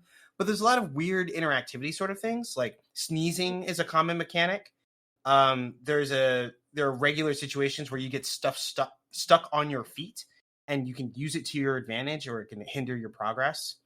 But you're basically sneaking around and sabotaging a starship and beating up a bunch of like automatons to save like gerbils and cats and stuff on this like rogue spaceship thing. It's pretty neat. I think you might enjoy it. I'm looking at the interface for this thing right now, and I guess the best way to describe it is, what if BioShock was a shitpost? A little, yeah. Yeah. Which is kind of a neat hook. Jesus. Just this screenshot where I guess the central character is encountering kind of like a voxel cube-shaped cat. Oh yeah, those don't go away. Yeah. Also, the voice acting on it is pretty good. Like, there's this really great line at the beginning where like one of the executives is like, "I want Nina Pasadena dead!" Like, as if they're like in an 80s movie and shit. It's very fun. Well, for better or for worse, and most likely for worse, as it usually works out, this is going to be a big Hearthstone week. Okay. Because there is a mini set that that is coming out Tuesday. Okay. 38 new cards, 4 of which are legendary, 1 new epic. Mm-hmm. The rest are a mixture of rares and commons. And they're designed to enhance and strengthen the Dark Gift functionality that was introduced during the rotation of the year. Because Imbue is plenty strong. Like the decks which are using Imbue are doing great, but like the Dark Gift focused decks, they ain't shit. So, but there is a card in this expansion, which this mini set, which just seems like pure trouble. You pull it up. It just I read this thing and it's like, oh, this is going to go sideways real fast. Oh yeah, here we go. Firac the Blazing. This is a 9 mana, 7 attack, 7 health dragon. And you're like, man, those don't seem like good stats for cost, but now we read the flavor text on him. Oh, Jesus Christ. Immune to fire spells. Neat. Battle Cry. Cast 20 mana worth of fire spells at random enemies. Oh. Yep. Okay, and it can't blow up itself. All right. And it cannot blow up itself. Okay. That's kind of lit. Yeah, so just like that thing is going to be so weird because the pool of I was like, man, I'm like, how big is the card pool that it can pull from? Mm-hmm. And I checked to see how many spells are there currently in game, which have the part of the keyword fire. Mm-hmm. And there are currently 28 fire spells, which vary in cost from 1 mana to 8 mana. So it's going to be a time. All right. Yeah. Like that seems like a wacky card. Like there are definitely cards which are like less wacky and are more practical. Mm-hmm. One like people always like look at the flashy legendaries and go like, oh man, this flashy legendary is going to change the meta. Like, sure. No, it's not the flashy legendaries that change the meta. It's like the reliable, good, stick to your ribs commons and rares. True. And this one, called Pedal Picker. If you have imbued your hero power twice, draw 2 cards. Like That seems strong. That's really strong. That's like great card draw. So it's a 3 mana, 2/3 body that draws 2 cards. Like that's going to see a lot of play, especially since it's a neutral card. You know, we'll see it across like different classes.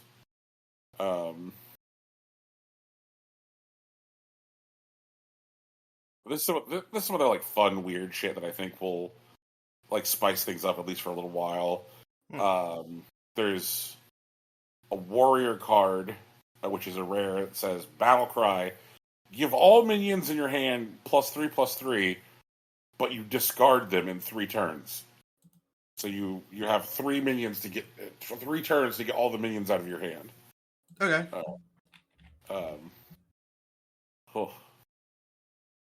So next time when you say out of your hand, do you only mean your hand, or do you mean also off of the field? Just out of your hand onto the field. Oh, okay, onto the field specifically. Okay. Right. I just wanted to make sure. I know I'm not very good at card games, but yeah, there's a ton of because this is a fire focused mini set, so they're adding a ton of new fire spells. I remember Wizard having like fire spell cheese stuff going on. Like, is this a buff for them? Just like outright? Oh, definitely. Okay. That's weird. So Mage is getting 3 new cards, and here is Mage's new cards: Scorching Winds, deal 3 damage, and you can increase the power of Scorching Winds. Discard a random fire spell to deal 3 additional damage. Okay, yeah. Yeah. So that could be up to 6 damage for 3 mana. It was really cool. And then there's Smoldering Grove, which reads, draw 1 card. This upgrades each turn, but discards after 3. So you've got 3 turns to play the card before it just self-immolates in your hand. And this one, which I think is going to be the real Trixie problem, it's a minion, a 4 mana minion with 3 attacks, 6 health. So it's a chunky boy for the cost. And it's called Inferno Herald, and it says, after you cast a fire spell, you get a random elemental in your hand and reduce its cost by 3. So if you build a deck with a bunch of cheap fire spells in it... Yep. Okay, alright. Yes, Rocky sees the vision. I mean, you can finish what you were saying.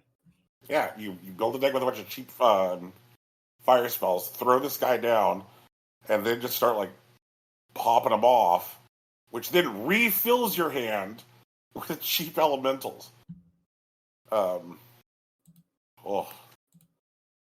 That's tough.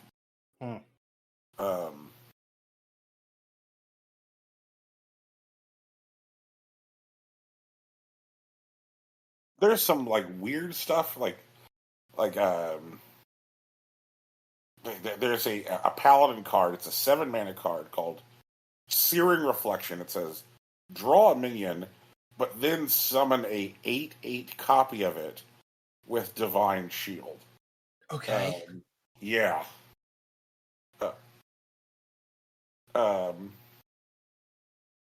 And like, I'm not there's gotta be some like weird stuff you can do with that. Like there are definitely minions out there that like have keywords or attributes which are only become active. Like there's an evil cow card where like if the where each time like the cow dies, it like a death rattle like resurrects the cow with like 1 less stat in each category, like 1 less attack, 1 less health. Right. So you basically just have to kill the cow over and over again. So if you get like intentionally draw into something like that. It's pretty powerful. Yeah. But it seems to be like that's a paladin card, which like rewards having cards in your deck with death rattles, which is like very unusual for paladin. Okay, that could be yeah. cool. So like, there's weird stuff here. There's some strange new stuff. But I did want to ask, the assembled body, regarding the video games. Is anybody fucked with this Claire Obscure game? I haven't had time. I have. You have, Tegan? I have. It's good. I was gonna say, like, you're taking a look at this game. Like, I thought that it would resonate with you because I was looking at the aesthetic, and I was like, man, like this sure has some like near mouth feel to it. See, sort of.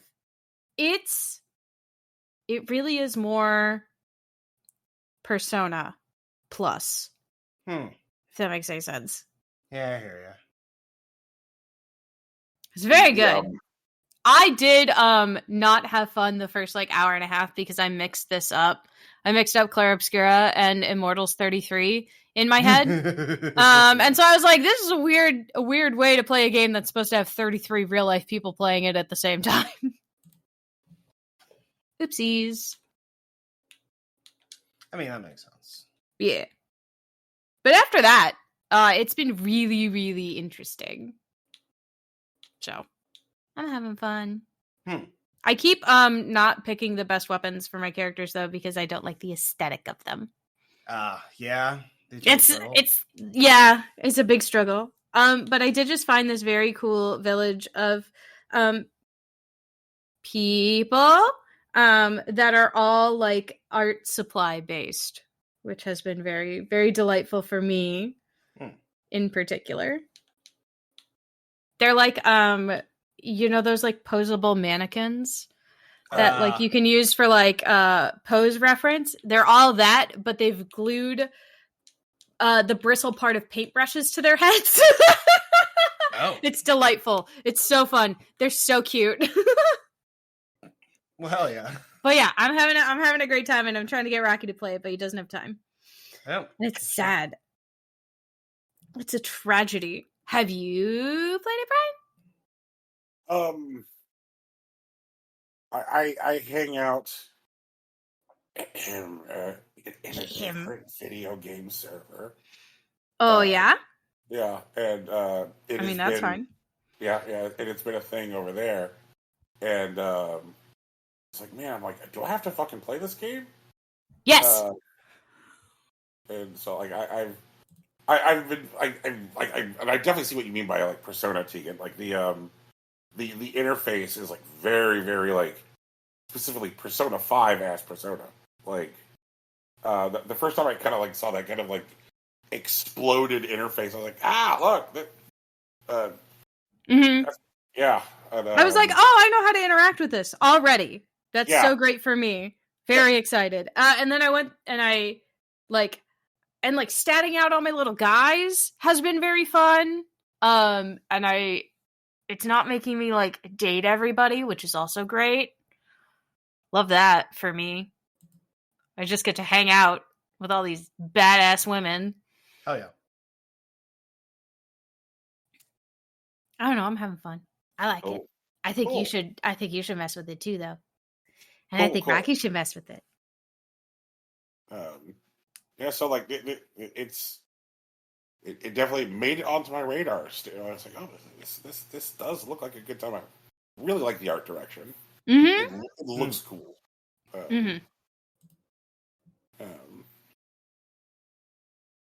Cool. I hope to see more from the studio. You know, if this is their like first game, I think, right? Right. Yeah. Since they left, was it Epic? Ubisoft. Yeah, Ubisoft. I can't wait. I'm already excited to see what their next game is.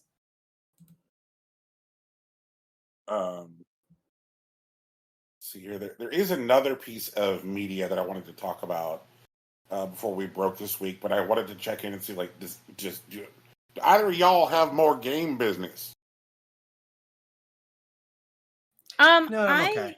I have a little game business. I'm still working my way through blueprints. Puzzle game take a long time. Sure. Surprise. I have successfully found 7 red letters. Nice. Which is what Alizar said we were going to find. They said there was going to be an 8th that we could not locate. And I found 7 of them. I have officially completed the 4 doors that I've opened in the underground sanctum, which is very exciting for me. And I am more and more convinced that there is a way to open the gate on the west side of the mansion.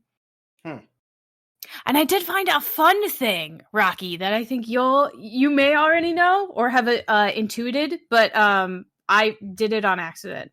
Okay. So in my last run last night, I ended up placing my garage next to my secret garden on the same side of the house, Yeah, and you can open the lever from the outside. Yeah, you can open the lever from the outside.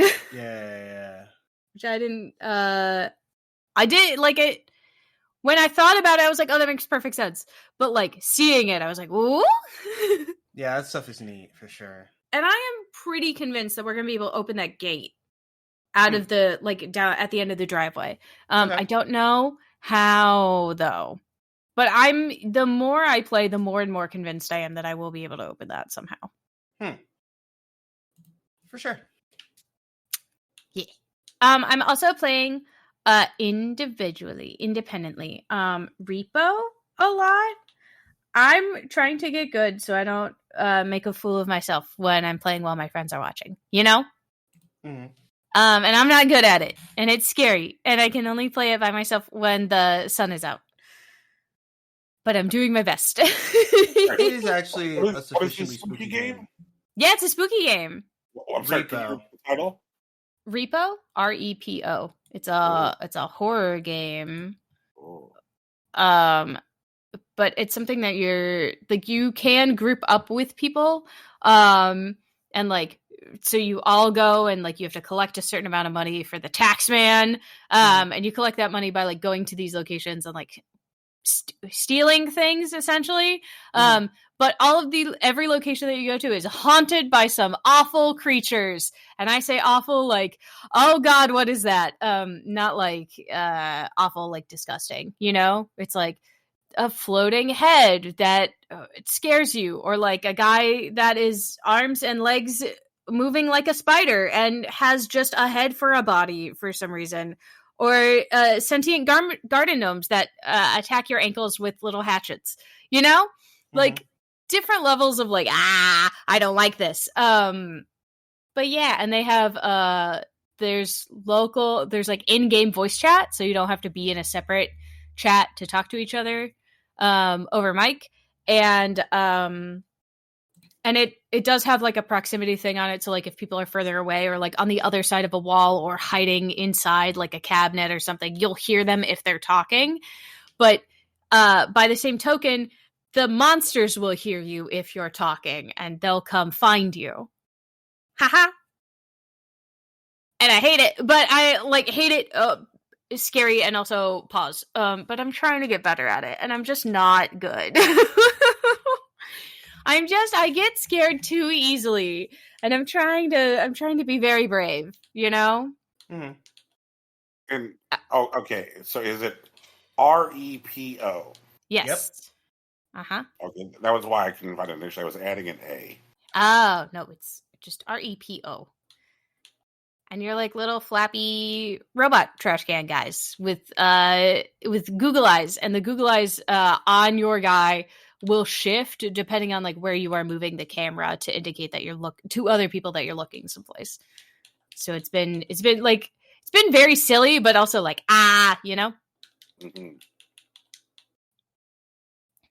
we played it collectively for our stream friend Alluring Allegro's re-debut, where she debuted her 3D model. And during it, I at one point screamed in very real fear, and I felt bad. sure. I shrieked, and then I was like, I screamed, and then I had just said, I heard. It was very silly, but I wanna not be bad at the game because I want to be an asset to my friends. Tegan, I can already tell you're better than everyone who played that game right now. I don't think that's true. I know. That's why I'm saying it out loud. Oh, okay. I don't believe you, but Okay. thanks. Thanks, I guess. Because you and I tried to play it once, and it was bad. I died immediately, I think. You had to do everything by yourself.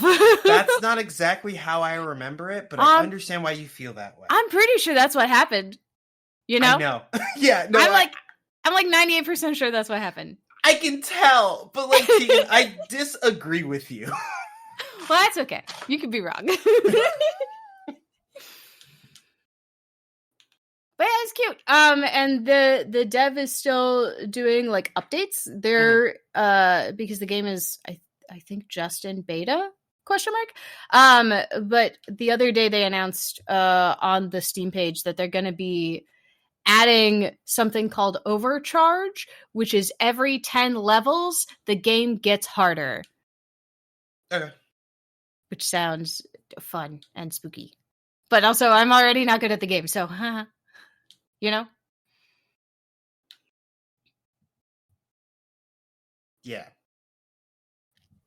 But yeah, that's it. That's all the game stuff I have. I have to get back into Final Fantasy. Rocky and I are almost done moving all of the what is it? The highlights from the Twitch channel to the YouTube channel for posterity. So we'll be able to start doing like regular, longer form content again.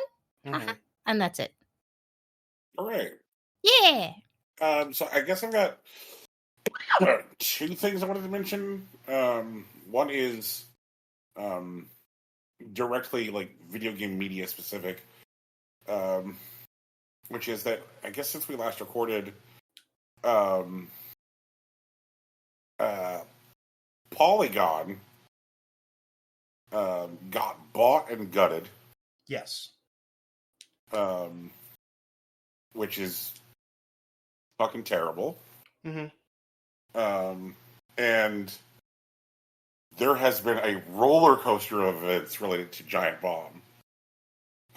Yeah, I saw. Yeah. But the Giant Bomb story like has a happy ending, which is like not very common in media in general these days. That Giant Bomb is now owner operated.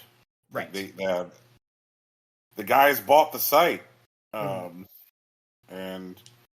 like I wonder how like because there were various people who over the years, fill in the Furious 7 meme of like different paths. People who like left Giant Bomb because it was just no longer tenable because of like various corporate ownership, and then they like went off to set up their own like Patreons and so forth. I'm like, man, like I wonder if any of these people if there's space for them to like return to Giant Bomb now. But a lot of these folks they were like if somebody was, I guess, essentially double dipping, they were like subscribed to Giant Bomb and say also subscribed to like Jeff Gerstmann's Patreon or the Nextlander Patreon, then like if they're only subscribed to one thing going forward, I guess I'd be like less money spreading around. But I'll be curious to see if like any of those people are even just like willing to show up on Giant Bomb now that it's not like owned by either like CBS or Fandom. But it's so good to like know that site is now like returned to its like original like indie rebel roots, and they can do whatever the hell they want again. And they did announce as part of the their stream at PAX that the return of the couch interviews. To again, there's no E3 anymore, but I guess they're like the couch interviews will happen at Summer Games Fest. So Okay. yeah, so the hottest late night show in the summer of video games will happen again. I'm like, okay, great.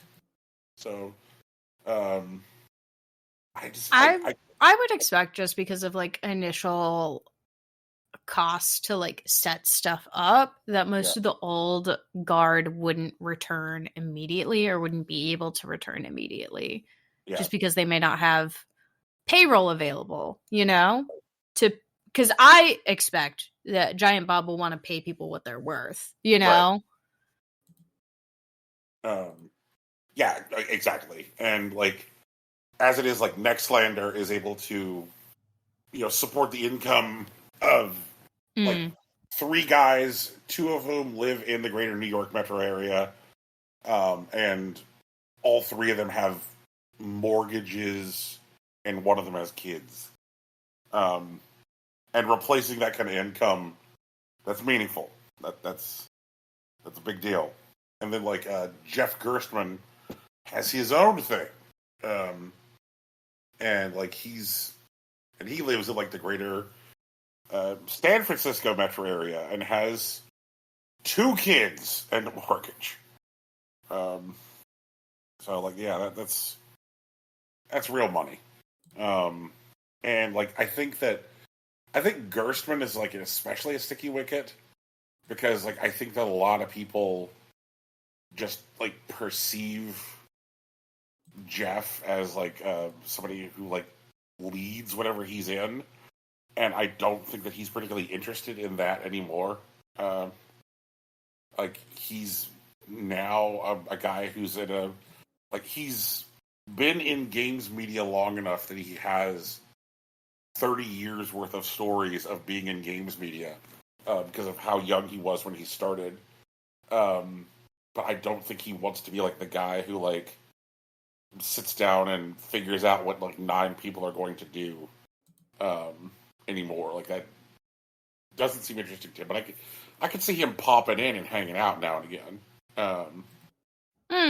Yeah, as like a special guest sort of deal. Right. Yeah. Yeah, but, I could see that. Yeah. The other thing I wanted to talk about is not games related at all, but I just had to get it out of my system because I saw it last Sunday and it fucking blew my mind, which is the like, every so often Nathan Fielder cooks my brain, and the current season of The Rehearsal, Nathan Fielder's like, how do I make air travel more safe? And I'm like, Nathan Fielder, that is not your job. That is exactly what we want you to do, though. Oh no! And so he has done things like build replicas of the pilots only areas in airport terminals, and he's got himself like his own cockpit simulator, and he is scoured thousands of hours of cockpit recordings to try and figure out why pilots don't communicate with co-pilots effectively. He's like, I will solve this problem. And so he was looking for an example of a pilot that did communicate with a co-pilot effectively prior to a crash, and settled on the cockpit recordings of Captain Sully Sullenberger from The Miracle on the Hudson. He's like, obviously what this means is that I have to speed run Sully Sullenberger's life. So we then get Nathan Fielder shaved down like a newborn babe, in a diaper, and they then introduce giant, terrifying marionettes that are designed to look like his mother. So that way, the giant, terrifying marionette, like a legitimately something like a 18-foot tall marionette, like changing this man's diaper. Okay. And lots of like just fastidious attention to detail. And then Fielder says, 20 times throughout his book, Captain Sullenberger mentions having to cope or deal with stress, but never says what he would do to cope or deal with stress. So it's on us to figure out what it is. And like I noted that in the book, he mentioned in 2002 that coping and dealing with stress became easier right around the time that he mentioned purchasing a launch iPod. That he was one of the first people to buy an iPod. And prior to purchasing the iPod, none of the music that Captain Sullenberger ever mentioned was contemporaneous to the moment that he was describing. He was always mentioning like music that was too old for the moment. But after 2002, it was obvious that Captain Sullenberger was plugged into current music. And there's one band which is mentioned more than any other band by Captain Sullenberger in his memoir, and that is Evanescence. And in the cockpit recording for the flight on the Hudson that Sullenberger ditched into the river, there is a 23-second period of silence where the co-pilot is talking to Sullenberger, and the air traffic control tower is talking to Sullenberger, and he's not responding to either of them. And when they finally cleared out the contents of the plane after the crash, one of the things that was recovered from the cockpit was Captain Sullenberger's iPod. So it is Nathan Fielder's hypothesis that the reason that Sullenberger did not respond in those moments was he was getting locked in because 23 seconds is the length of the chorus of the Evanescence song Bring Me to Life. Oh my god. Yeah, he's like, yes, the chorus to Bring Me to Life is exactly 23 seconds, which is the exact period of time that Sullenberger did not respond to the co-pilot or air traffic control. So he mentions this band more than any other in his memoir. iPod was found in the cockpit after the crash. And so it's like, did he successfully land this plane on a river because he was getting locked in listening to Evanescence?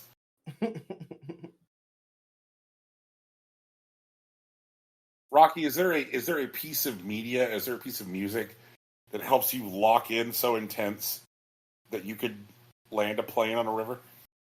I mean, yeah, probably.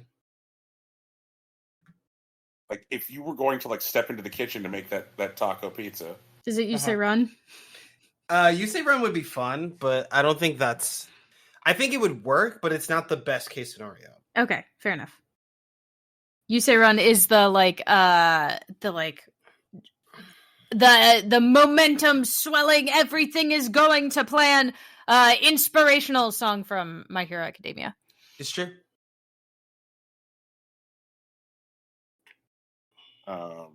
Pretty good one. Big fan. Is there one for you, Brian? Could you land a plane on a river? I think if I'm going to land a plane on a river,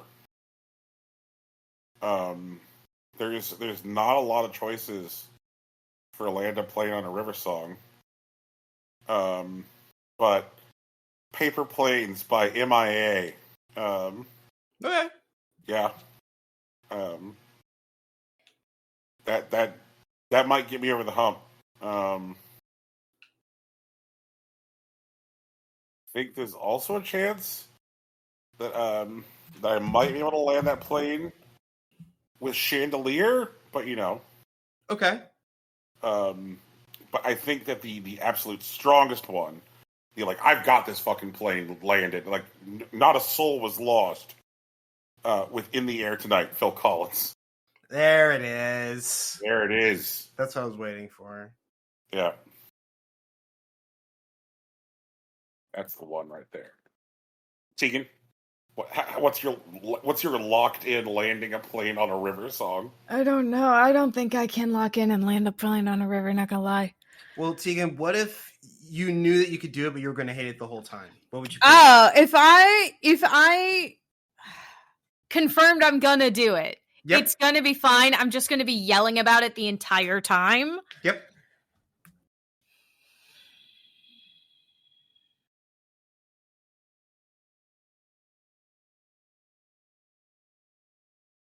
Calamari Incantation, but the rainbow version from the final Splatfest in There it Splatoon is. 3. I think that's what it's going to be. Because the captain knew they could land the plane. It's just normal people can't do it, but they had to lock in. They just had to do their job, you know? Here's the thing. I don't know that he knew he could do it. I think he'd be like, I've been trained for this, but at the same time, once we're on that water, we are sinking so fast, actually. That is why he needed to listen to the whole chorus before he started talking. Gassed him up. Him up. I can't believe they got everybody out of that plane. Not gonna lie. Yeah? That I think is the most shocking part. You know? Can you imagine trying to get anyone to do anything in an orderly manner quickly? This day and age? No. Mm-mm. Yes. I feel like there'd be somebody sitting in the back going like, no, I'm not. I have to take my bag. And the answer is, no, you don't. It's going in the river. Leave it. You know? I mean, I get that. I think that kind of like behavior is, quote, within acceptable limits, but I think I'm able to accommodate. I think that's like, and obviously it wouldn't be me alone the same way that like the pilot didn't have to talk to each and every like passenger. Like they had a team that they could rely on, you know, some delegation involved. Right. But my answer is still yes. Man, can you imagine being a fucking flight crew, right? Like you are a flight attendant on the Miracle on the Hudson, and you're just like, okay, time to fucking get off this thing. And so I was like, I need my bag. No, not the one in the overhead. I can get that. I need the one that I checked. Absolutely the fuck not. Goodbye. Get off this plane. We will get it to you later. Goodbye. That's when you hope that, like, you actually are trained in, like, karate or something and you can knock a bitch out. Yeah. You know? Throw them in the capable arms of their loved one and say, get them off this damn plane or you're going down with it. You know? I get what you mean. I think unless there's like literal seconds of like, if that's like your actual margin, I think you could still handle that. Like, not gonna lie, I don't know how fast a plane sinks. Oh, I think it'd be pretty quick once the doors are open. Well, I think we can get water's coming in at that point, right? Quick. In this case, we can get actual data. Right. Let's see here, Miracle, the Hudson. All right.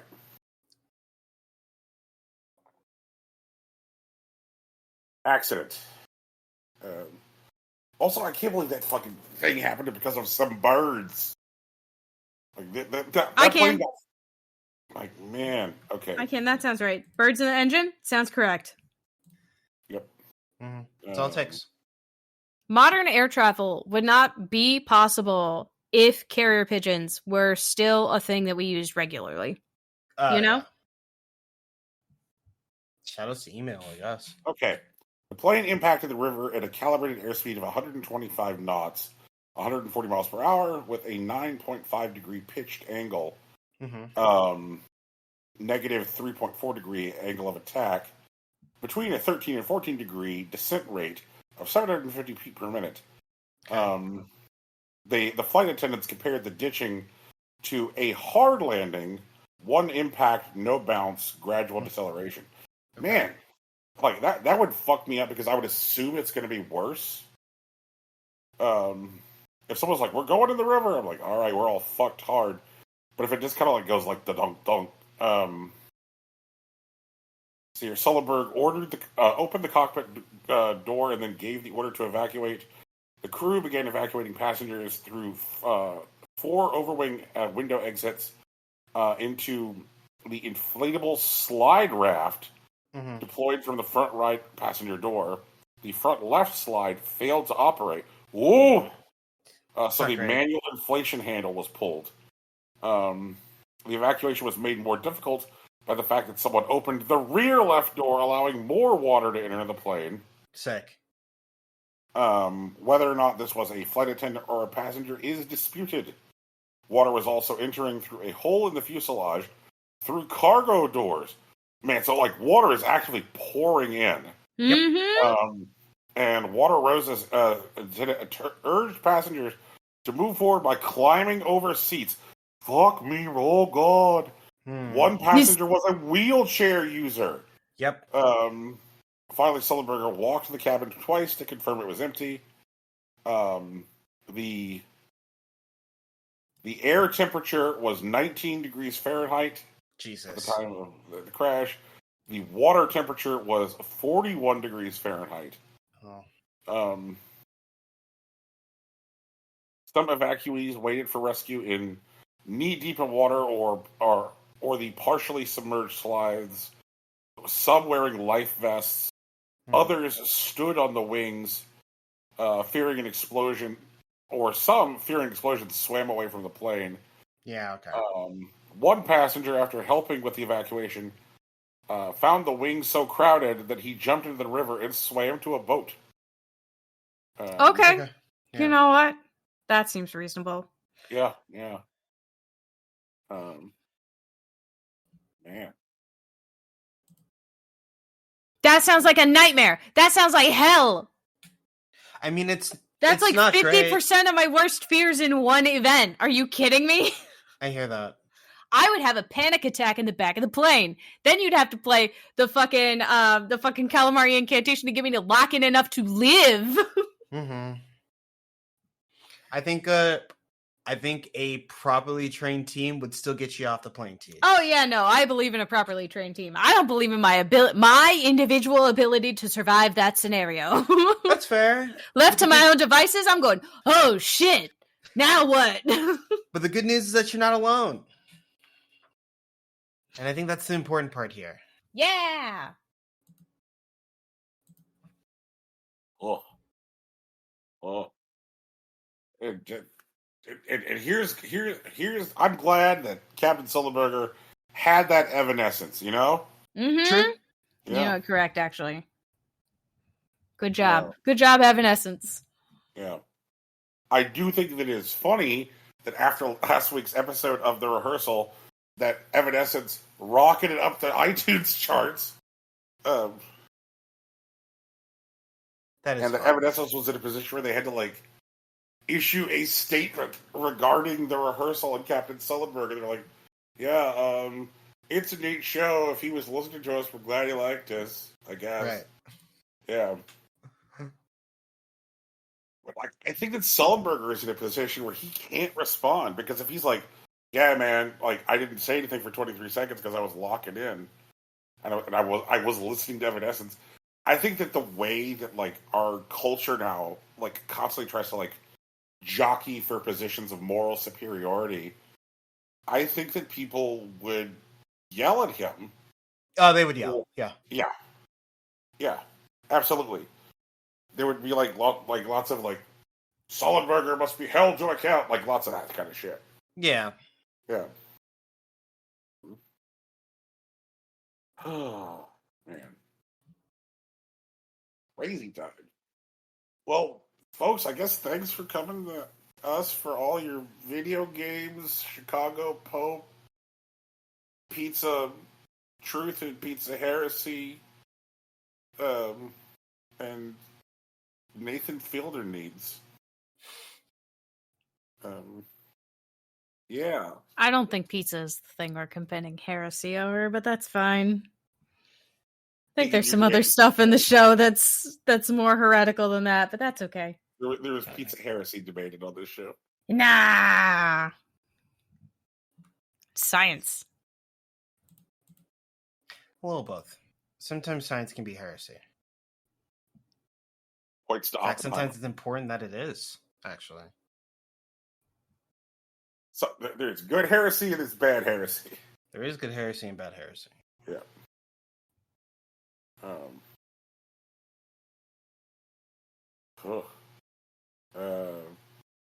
Is this a podcast? Yeah. Cool. So everyone, thanks for hanging out. There's music in the beginning of the show. Shouts to Big Sach. You can find him on SoundCloud, soundcloud.com/BigSachNJ. And he has a band on Bandcamp at betweenrooms.bandcamp.com. Our logo is still a logo. It was made by Laura Moran, and we're super happy that we got it, and we have nothing bad to say about it. Check her out on Patreon and social media. She does the good work. We're on social media. I'm gonna try to do some stuff with social media soon. So if you see something weird, just let me know if it's weird, you know? We stream a few times a week on Twitch, or at least we're supposed to. We're getting back into it now that we've got this whole VOD situation settled. And the VODs, if you do want to check out the old stuff that we've done, you can find us on YouTube. It's just Impossible Coin. No dashes, underscore, nothing weird like that, just like everywhere else. I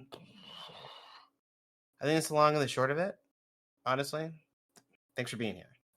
Yeah. Peace. Bye. Thank you for podcasting.